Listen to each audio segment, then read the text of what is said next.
অঙ্গীকার পুরা করার জন্য ডাকেন। অঙ্গীকার অঙ্গীকার পুরা করার জন্য ডাকেন। কেননা কিয়ামতের দিন, হায় হায়, আমি তো বলি, জানি না বুঝবেন কি বুঝবেন না, আমি বলি এই উম্মতকে দুনিয়াতে পাঠানেরই কথা ছিল না। কি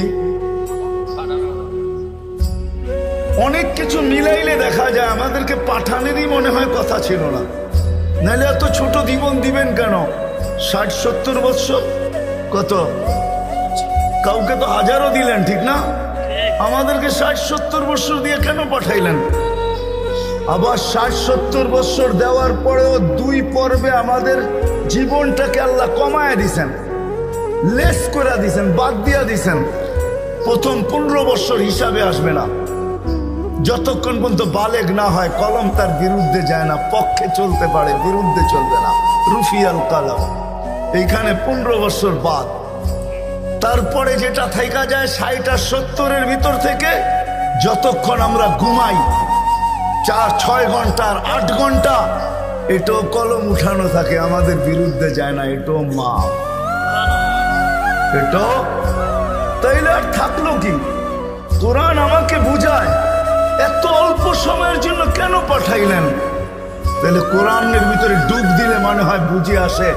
আল্লাহ মনে করেন যে কেন পাঠাইলাম, কিয়ামতের দিন তোমাদেরকে আমার পক্ষে সাক্ষী হিসাবে আমার পাশে দাঁড় করাবো। শুহাদা আলান নাস, কিয়ামতের দিন এই উম্মত আল্লাহর পাশে সাক্ষী হিসাবে দাঁড় করাবে আল্লাহ। সমস্ত উম্মতের উপরে আমাদেরকে সাক্ষী হিসাবে দাঁড় করাবে আল্লাহর পাশে। ইনশাআল্লাহ এই উম্মত কিয়ামতের মাঠে দাঁড়াবে না, এই উম্মত স্টেজে দাঁড়াবে। স্টেজে আল্লাহর পাশে স্টেজ লাগানো হবে, ওই স্টেজে এই উম্মত দাঁড়াবে। কারণ আসামি আর সাক্ষী এক জায়গায় দাঁড়ায় নাকি? দুইজনের মান একটা, দুইজনের মান ভিন্ন, ঠিক না? আমরা পাশে, না কোরআন বলতেছে শুহাদা আলান নাস ওয়া ইয়াকুনুর রাসূলু শাহীদান আলাইকুম ওয়া তাকুনু শুহাদা আলান নাস। আমরা সাক্ষী। আল্লাহ বলে কম সময় দিয়া কেন পাঠাইলাম জানো? কিয়ামতের দিন কেউ প্রশ্ন করতে পারে যে এরা যে সাক্ষী হিসাবে দাঁড়াইলো, এরা তো দুনিয়াই দেখে নেয়, তাইলে আবার সাক্ষী হবে তো হবে কি কইরা? ওই দিন যেন আমি বলতে পারি এদের পা উঠায়া দেখো, এরা এখনো দুনিয়ার মাটি লাগানো আছে, যদিও কম সময়ের জন্য। মনে হয় আমাদেরকে দুনিয়া পালানোর জন্য আল্লাহ পাঠাইছেন। অনেক সময় বলে না, আরে আপনার টাইম নাই, তাতে কি আসে যায়, আমার বাড়িটা পাড়ায় চলে যায়। আল্লাহ মনে হয় এই জন্য পাঠাইছেন যেন আমরা দুনিয়াটা পাড়ায় চলে যাই। অল্প সময় দিয়ে আল্লাহ পাঠাইছেন, বেশি সময় আমাদেরকে দেন নাই, শুধু নবীজির কারণে। এই জন্যই তো আমি বলি, জানি না ওলামা একমত হবে কি হবে না, এই উম্মত দুনিয়ায় আসারই ছিল না। এই উম্মতকে আল্লাহ বাছাই কইরা প্রথম তো এই উম্মতকে 3 বার আল্লাহ কুদরতি হাত লাগাইছেন এই উম্মতের উপরে। জন্ম লগ্নে একবার খলাকতু বিয়াদিহি, দ্বিতীয়বার কুদরতি হাত লাগাইছেন হুয়াজতাবাকুম, বাছাই লগ্নে দ্বিতীয়বার আমাদেরকে আল্লাহ বাছাই করছেন। বাছাই সমগ্র মানব জাতির ভিতর থেকে আমাকে উঠাইতে উঠাইতে কত কুঠি উঠানের পরে মনে হয় আমি আল্লাহর কুদরতি হাতে আসছি, আর আল্লাহ বলছে যা তোকে উম্মতে মুহাম্মদী বানাই। বাছাই পড়বে তৃতীয় আল্লাহর কুদরতি হাত লাগছে আমাদের উপরে। আল্লাহ আমাদের উপরে চিহ্ন লাগায় দিয়েছেন। চিহ্ন, চিহ্ন বোঝেন, যেন কিয়ামতের দিন হারায় না যায়। আল্লাহ সাহাবা জিজ্ঞাসা করছে, ইয়া রাসূলুল্লাহ, সমগ্র মানব গোষ্ঠী উঠবে, আপনি আমাদেরকে খুঁজে পাবেন কি কইরা? আল্লাহ রাসূল হাসতেছিল আর বলতেছিল, চিহ্ন লাগানো আছে, চিহ্ন। কই সেই চিহ্ন আবার কি? কই গুররাম মুআজ্জিলিনা মিন আসারিস সুজুদ, তোমাদের নামাজের জায়গা উজুর জায়গার থেকে নূর ফুটা বাহির হবে, আর কারো বাহির হবে না। আমি নূর দেখা চিহ্ন, তোমরা আমার, আমি ডাইকা ডাইকা কাছে চিহ্ন লাগায় দিয়েছেন কুদরতি হাত দিয়ে। স্টিকার লাগায় দিয়েছেন কুদরতি হাত দিয়ে। স্টিকার চিনেন? কোম্পানির লেবেল আছে, এই যে লেবেল লাগায় দিছে কোম্পানি। আল্লাহ আমাদের উপরে লেবেল লাগায় দিছেন কুদরতি হাত দিয়া, কুনতুম খায়রা উম্মাহ, এটা লেবেল, এটা স্টিকার, লেবেল লাগায় দিছেন তোমরা খায়রে উম্মাহ। আফসোস কোত্থেকে যেমনি আমি হারায় কত দূর চলে গেছি। প্রথম স্বাধীনতা দিছেন আল্লাহ শিক্ষাগত, দ্বিতীয় স্বাধীনতা দিছেন আল্লাহ পেশাগত, তৃতীয় স্বাধীনতা আল্লাহ দিছেন মত আদর্শগত। স্বাধীনতা যদি না দিতেন সব আল্লাহ, আর আপনি টক শোতে বসে বলবেন আল্লাহর বিরুদ্ধে, আর আপনি চিৎকার দিয়া বলবেন গড ইজ নাথিং। হ্যাঁ, অস্তিত্ব কে দিছে? বাক স্বাধীনতা, যেটা মত আদর্শের স্বাধীনতা দিছে আল্লাহ, এই জন্য কিচ্ছু বলেন, শুধু অপেক্ষা করেন, অপেক্ষা। কোরআনও বলে ফান্তাযিরু ইন্নী মাআকুম মিনাল মুনতাযিরিন, আমি অপেক্ষা করতেছি, তোমরা অপেক্ষায় থাকো। আল্লাহ কিসের অপেক্ষা? ইদা জা আজালু, সীমারেখা আসতে দেরি, আখাযনাহু বাগতাতান, তোমাকে আমি ছো মাইরা উঠাইতে দেরি করবো না। লা তুসআলুনা আনিন নাঈম, তারপরে তোমাকে একটা একটা জিজ্ঞাসা করবো, তারপরে দেখি তুমি যাও কোথায়, কোথায় যাবে তুমি। সত্য এটাই,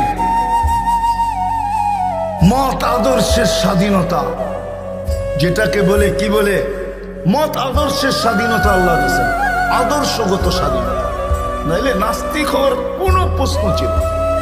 অস্তিত্ব দিবে আল্লাহ, আপনি বলবেন আল্লাহর বিরুদ্ধে, এটা পসিবল ছিল না, ইম্পসিবল।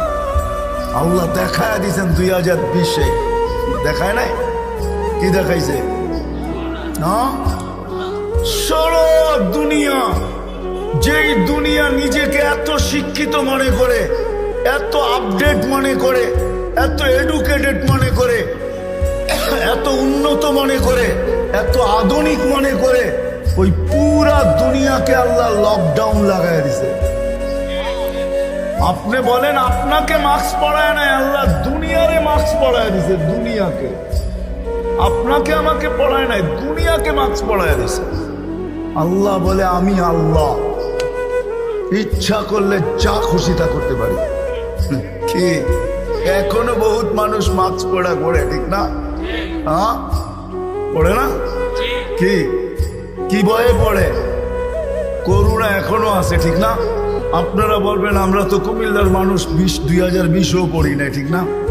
না পড়তে পারেন, কেননা টেলিভিশনে এত বড় বড় দেখছেন, আর ভাবছেন নাকের ছিদ্র তো এত বড় না, এটা যাবে তো যাবে কোন দিক দিয়া, ঠিক না?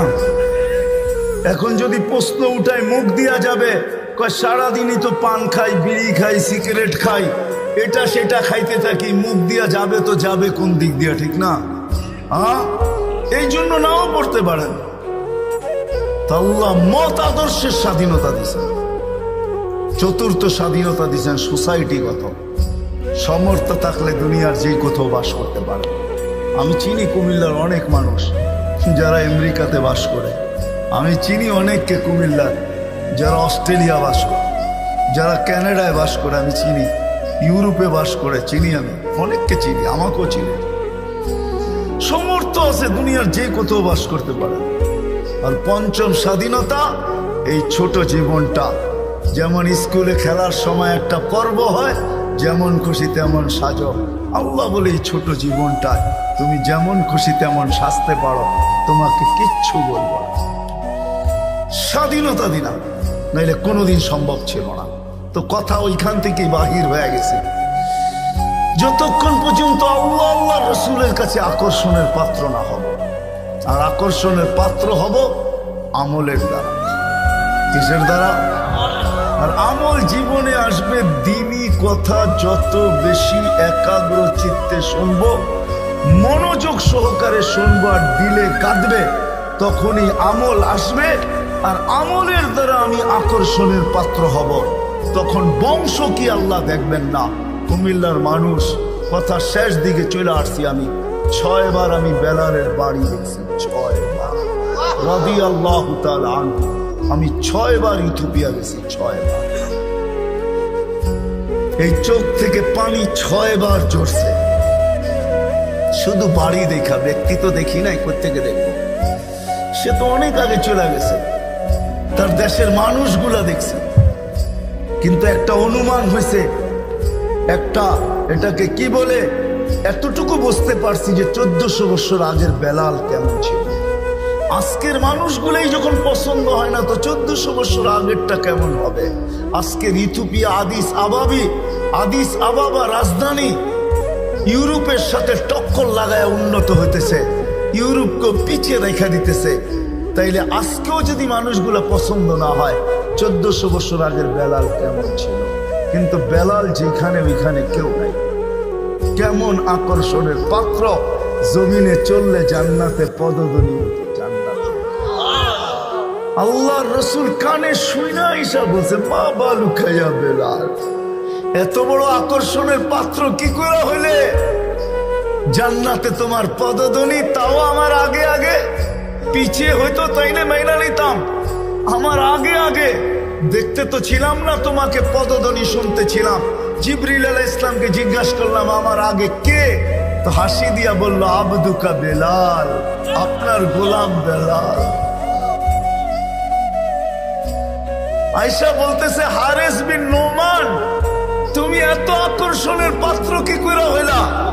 বলছে, কি ইয়া রাসূলুল্লাহ, জান্নাতে ঘুরতেছিলাম, তুমি তাহাজ্জুদে কোরআন পড়তেছিলা, আমার রাত্রেই সফর ছিল, আমি রাত্রেই পৌঁছে গেছি ওইখানে, আর রাত্রই ছিল, সময়কে আল্লাহ থামায়া দিয়েছিলেন, রাত্র ছিল, জান্নাত ভ্রমণ করতেছিলাম, লাউড স্পিকারে তোমার কোরআন শুনতেছিলাম। জিজ্ঞাসা করলাম, হারেস এইখানে আসলো কি কইরা? তো জিবরিল আলাইহিস সালাম হাইসা বললেন, ডেলি রাত্রে পড়ে আর আমরা শুনি। জিজ্ঞাসা করলাম, এই মর্তবা পাইলো কি করে হারেস? সে কয়, মার পায়ের তুলার বদৌলতে, মার খেদমত করে। আজকালকার সমাজের যুবকরা তো সন্তান মা বাবার খেদমতই করতে চায়। বললে আবার কুমিল্লার মানুষ রাগ হয়ে যায় কিনা জানি না। হ্যাঁ, কুমিল্লা আসছি এই জন্য মনে ওঠে, হায় ওই দিনের কথা মনে ওঠে যেদিন পুলিশ লাইনের সামনে সন্তান বাপকে গুলি করে মারছে। বুঝা গেছেন না? বুঝা গেল নাই? মারে নাই? বুঝা গেলেন? আমি তো বলি নাই আপনাদের এই কাহিনী। কুমিল্লা দিয়ে গেলেই আমার মনের ভিতরে ওঠে যে হায় কোন সমাজে জন্ম নিলাম, কোন দুনিয়াতে আসলাম।